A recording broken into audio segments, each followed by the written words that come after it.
नमस्कार, मैं सुनीता कथा मंथन में आप सबका स्वागत करती हूँ। कथा मंथन में आज सुनिए शरत चंद्र जी की कहानी भला बुरा। शरत चंद्र जी की अन्य कहानियाँ आपको हमारी प्लेलिस्ट से मिल जाएंगी, जिसका लिंक आपको एंड स्क्रीन पे मिल जाएगा। इसके अलावा अन्य कहानियों और लेखकों की उपन्यास का लिंक आपको हमारी प्लेलिस्ट से मिलेगा। लिंक आपको डिस्क्रिप्शन बॉक्स के साथ साथ एंड स्क्रीन पर भी मिल जाएगा, आप वहाँ जा के चेक कर सकते हैं। तो चलिए शुरू करते हैं कहानी भला बुरा। अविनाश घोषाल कुछ वर्ष और नौकरी कर सकते थे, लेकिन संभव ही नहीं हुआ। खबर आई कि इस बार भी उन्हें धता बतलाकर कोई जूनियर मुंसिफ सब जज बन गया। दूसरी बार की तरह इस बार भी अविनाश चुप रहे। अंतर केवल इतना ही था कि इस बार उन्होंने डॉक्टर के सर्टिफिकेट के साथ जल्द से जल्द अफसर लेने के लिए दरखास्त भेज दी। दरखास्त मंजूर भी होगी, इसमें कोई संदेह नहीं था। अविनाश के काम करने की फुर्ती से सभी प्रसन्न थे। भद्र आचरण की प्रशंसा सभी करते थे। फिर भी उनकी यह दुर्गति हुई। उसके पीछे के गुप्त इतिहास को बहुत कम लोग जानते हैं। उसे भी बतला दें। उनकी नौकरी की शुरुआत में एक बार एक नौजवान आईसीएस जिले का जज होकर दफ्तर का इंस्पेक्शन करने आया। छोटी सी बात को लेकर दोनों में पहले मतभेद हुआ और बाद में इसी ने बड़े झगड़े का रूप ले लिया। लौटकर जज साहब निरंतर उसके काम के छिद्रा अन्वेषण में लगे रहे, लेकिन छिद्र कर पाना सहज नहीं था।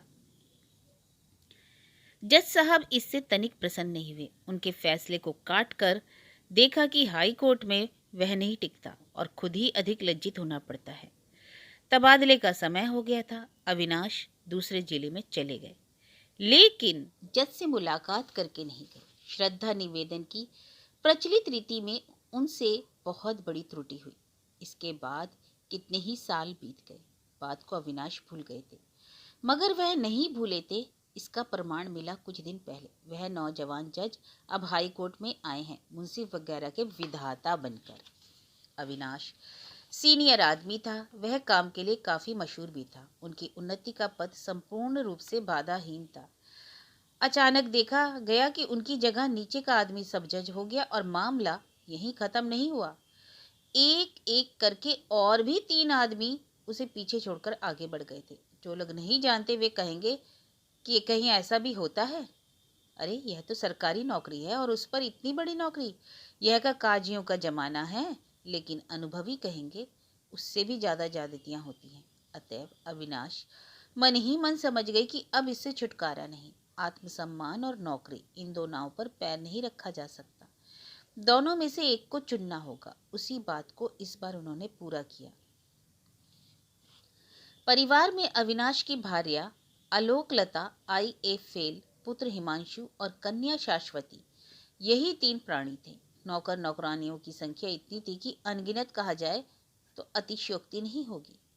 उस दिन अविनाश अदालत से प्रसन्नचित लौटे। यथा नियम कपड़े बदले, हाथ मुंह धो जलपान करने के लिए बैठते हुए बोले, जाने दो छोटी बहू, इतने दिनों के बाद मुक्ति मिली। छोटी बहू, सरकारी खबर ना आने पर भी हाईकोर्ट के एक मित्र का तार मिला है कि मेरी जेल की मियाद खत्म हो चली। अधिक विलंब नहीं होगा।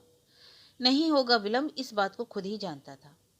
आलोकलता निकट ही एक कुर्सी पर सिलाई कर रही थी और कन्या शाश्वती पिता के बगल में बैठी उन्हें पंखा झल रही थी। सुनकर दोनों चौंक उठी। स्त्री ने प्रश्न किया, इसका मतलब? अविनाश ने कहा, शायद सुना होगा कि कोई गोविंद पद बाबू इस बार भी मुझे पीछे छोड़कर 6 महीने के लिए सब जज हो गए। हॉक साहब के हाईकोर्ट में आने के बाद से पिछले 3 सालों से यही होता आ रहा है।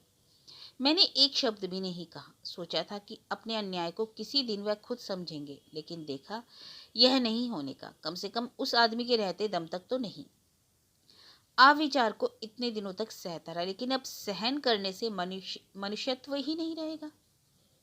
कल शाम को सदराला के यहाँ घूमने जाकर आलोकलता इसी तरह की बात का आभास इशारे से सुनाई थी, लेकिन उसका मतलब समझ में नहीं आया था और इस वक्त भी नहीं समझ पाई। बोली, तदबीर तगादे के बगैर आज के जमाने में कौन सी बात होती है? यह मनुष्यत्व कायम रख करने के लिए क्या किया है, सुनू तो जरा तुमने। अविनाश ने कहा। तदबीर तगादा नहीं किया जाता, मगर जो कर सकता था उसे अवश्य किया है। आलोक लता पति के मुंह की ओर देखती रही। अभी तक का तात्पर्य उनकी समझ में नहीं आया। वह डर गई और बोली, सुनू भी तो, क्या किया है बतलाओ भी तो सही। अविनाश ने कहा, वह है काम से इस्तीफा देना, और इस्तीफा मैंने दे भी दिया। आलोक लता के हाथ से सिलाई का सामान जमीन पर गिर पड़ा। वज्राहत की भांति कुछ देर तक स्तब्ध रहकर बोली, यह क्या कह रहे हो? इतने प्राणियों को भूखों मारने का संकल्प किया क्या है? काम छोड़ो तो भला, तुम्हारी सौगंध खाकर कहती हूँ कि मैं उसी दिन आत्महत्या कर लूंगी। अविनाश चुप बैठे रहे। कोई जवाब नहीं दिया। दरखास्त अगर दे ही दी है तो वचन दो कि कल ही वापस ले लोगे। नहीं। नहीं क्यों? दुखी हो? तरंग में आकर लोग न जाने क्या क्या कर बैठते हैं, लेकिन इसका क्या कोई प्रतिकार नहीं है? अविनाश ने धीरे धीरे कहा, तरंग में आकर तो मैंने ऐसा नहीं किया छोटी बहू। जो कुछ किया है वह सोच विचार कर ही किया है। तो तुम वापस नहीं लोगे? नहीं। तो तुम चाहते हो कि मैं मर जाऊं? तुम तो जानती हो छोटी बहू कि मैं इसकी कामना नहीं करता। तुम पत्नी होकर अगर पति की मर्यादा को इस तरह से नष्ट करती हो कि लोगों के सामने मस्तक ऊंचा करके खड़ा भी ना हो सकूं, तो बात अविनाश के मुंह में अचानक रुद्ध हो गई, खत्म नहीं। आलोक लता ने कहा, तो क्या कहते हो? जवाब में एक कठोर बात जवान पर आई थी, मगर इस बार भी वह उससे बोल नहीं पाए। कन्या ने बाधा डाल दी। अब तक वह सब कुछ चुपचाप सुन रही थी, लेकिन अब उससे नहीं रहा गया। बोली, नहीं पिताजी, इस वक्त मां में सोचने विचारने की शक्ति नहीं है। तुम उन्हें कोई जवाब नहीं दे सकते। लड़की की हिमाकत देखकर मां पहले कुछ हदबुद्धि हो गई, दूसरे ही क्षण फिर बड़ी जोरों की फटकार बताकर बोल उठी, शाश्वती, जा यहां से चली जा कहती हूँ। लड़की बोली, अगर चला जाना ही पड़ता है तो पिताजी को साथ ले जाऊंगी। चलो पिताजी, हम जरा नदी के किनारे घूम आए। शाम के बाद मैं खुद तुम्हारा खाना बना दूंगी। इस वक्त खाना रहने दो, उठो, चलो पिताजी। यह कहकर उसने उनका हाथ पकड़कर खड़ा कर दिया। दोनों सचमुच ही चले जा रहे थे। देखकर आलोक लता ने अपने को कुछ संभाल कर कहा, जरा रुको, सचमुच ही क्या एक बार भी नहीं सोचा कि नौकरी छोड़ देने पर तुम्हारे परिवार के इतने प्राणी खाएंगे क्या? अविनाश ने जवाब देना चाहा, मगर इस बार भी लड़की ने बाधा दी। वह बोली, खाने की क्या सचमुच ही तुम्हें चिंता हो गई माँ? लेकिन रोना तो नहीं चाहिए। नौकरी छोड़ने पर भी पिताजी को पेंशन मिलेगी, और वह भी लगभग 300 से कम भी क्या होगी। बगल वाले मकान के संजीव बाबू 60 रुपए तनख्वाह पाते हैं। खाने वाले उनके यहाँ भी 9-10 हैं। कितनी बार देख आई हूँ कि उनके यहाँ का खाना हमारे यहाँ से बुरा नहीं होता। उनका चल रहा है तो हम 3-4 प्राणियों का खाना पहनना नहीं चलेगा क्या? माँ के धीरज का बांध टूट गया। कटु व्यंग के स्वर में बोल उठी, जा भाग जा मेरी नजरों के सामने से। जब अपना परिवार बसाना तब गृहस्थीपना दिखाना। मेरी गृहस्थी में दखल दिया तो तुझे घर से बाहर निकाल कर ही बाहर कर दूंगी। लड़की ने जरा हंसकर कहा, अच्छी बात है माँ, वही करो। पिताजी का हाथ पकड़कर मैं चली जाऊं, तुम और भैया पिताजी की पेंशन के सारे रुपए लेकर जो चाहो सो करो, हम कुछ भी नहीं कहेंगे। मैं लड़कियों के किसी स्कूल में नौकरी करके बूढ़े पिताजी का खर्च चला लूंगी। माँ आगे कुछ नहीं बोली। देखते देखते उनकी दोनों आंखों में आंसुओं की धारा बहने लगी। लड़की ने पिता का हाथ किंचित दबाकर कहा, चलो पिताजी चले, शाम हो जाएगी। अविनाश के पग बढ़ाते ही आलोक लता आंचल से आंखें पहुंचकर रूंधे गले से बोली, जरा और रुको, तुम्हारी ये कैसी भीष्म प्रतिज्ञा है? इसमें क्या हेर फेर नहीं होने का? अविनाश ने गर्दन हिलाकर कहा, नहीं नहीं, ऐसा नहीं होने का। देखो, मैं तुम्हारी स्त्री हूँ, तुम्हारे सुख दुख की साथी हूँ। अविनाश बाधा देकर बोले, अगर यह सच है तो इतने दिनों तक मेरे सुखों का हिस्सा मिला है, अब मेरे दुख का हिस्सा लो। आलोक लता, तैयार हूँ, मगर सारी इज्जत आबरू कायम रखने के लिए इतने रुपए काफी नहीं है, तो पेंशन के थोड़े से रुपयों से काम कैसे चलेगा?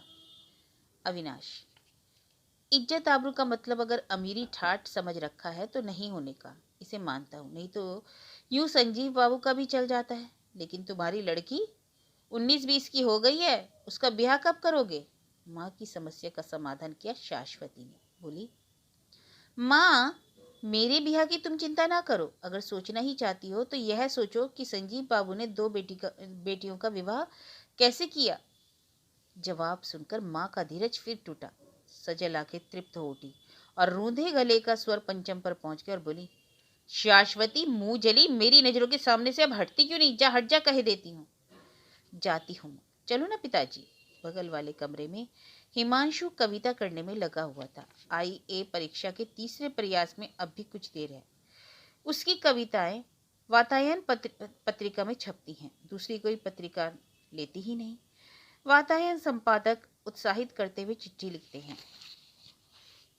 हिमांशु बाबू, आपकी कविता अच्छी बन पड़ी है। अगली बार एक कविता और भेजें, कुछ छोटी, और साथ ही शाश्वती देवी की एक रचना अवश्य ही भेजें। नहीं जानता वातायन संपादक सच लिखते हैं या मजाक करते हैं या उनके मन में कोई और बात है। शाश्वती देखकर हंसती हुई कहती है, भैया ये चिट्ठी मित्रों को दिखाते ना फिरना। क्यों? क्यों बतलाओ तो। नहीं, यूं ही कह रही हूँ, अपने मुंह मियाँ मिट्ठू बनते फिरना क्या अच्छा लगता है? कविता भेजने के पहले बहन को पढ़ाने के बहाने अपनी भूलों को वह सुधार लेता है और संशोधन की मात्रा कुछ अधिक हो जाने पर लज्जित होकर कहता है, तेरी तरह मैंने तो पिताजी से संस्कृत, व्याकरण, काव्य, साहित्य पढ़ा नहीं, इसमें मेरा क्या दोष है बता। लेकिन शाश्वती तू जान ले, यह कुछ भी नहीं है। 10 रुपये महीना पर एक पंडित रख लेने से सब कुछ बन जाता है। कविता का यथार्थ जीवन है, कल्पना में, भाव में, उसकी अभिव्यंजना में। वहां तेरे मुग्ध बोध के बाप की क्या मजाल की टांग अड़ाए। हाँ, यह तो सच है बिल्कुल भैया। हिमांशु की कलम की नोक पर एक अच्छी तुक आ गई थी, लेकिन माँ के कठोर कंठ स्वर ने सब कुछ छितरा दिया। कलम रख बगल वाले दरवाजे को ठेल कर उस कमरे में पैर रखते ही माँ चिल्ला उठी, अरे जानता है हिमांशु, हमारा कितना बड़ा सत्यानाश हो गया। उन्होंने नौकरी छोड़ दी, नहीं तो उनका मनुष्यत्व ही नष्ट हो रहा था। जानता है क्यों? इसलिए कि उनकी जगह कोई दूसरा आदमी सब जज बन गया है। वे नहीं हो सके। मैं साफ कह देती हूँ, यह ढहा के सिवा और कुछ भी नहीं है। निरा ढहा है, ढहा। हिमांशु ने अचरज से आंखें फाड़कर कहा, तुम क्या कह रही हो माँ? नौकरी छोड़ दी? What a nonsense. अविनाश का मुंह पीला पड़ गया। दांतों तले होठ चबाकर वह बस चुप खड़े रहे। आसन्न संध्या की मलिन छाया में उनका चेहरा विचित्र लग रहा था। शाश्वती पागलों की भांति चिल्ला उठी, उफ, संसार में धृष्टता की कोई सीमा भी है? तुम चलो, जल्दी चलो, नहीं तो मैं सिर पटक कर मर जाऊंगी। कहकर आधे अचेत पिता को लेकर वह घर से बाहर चली गई।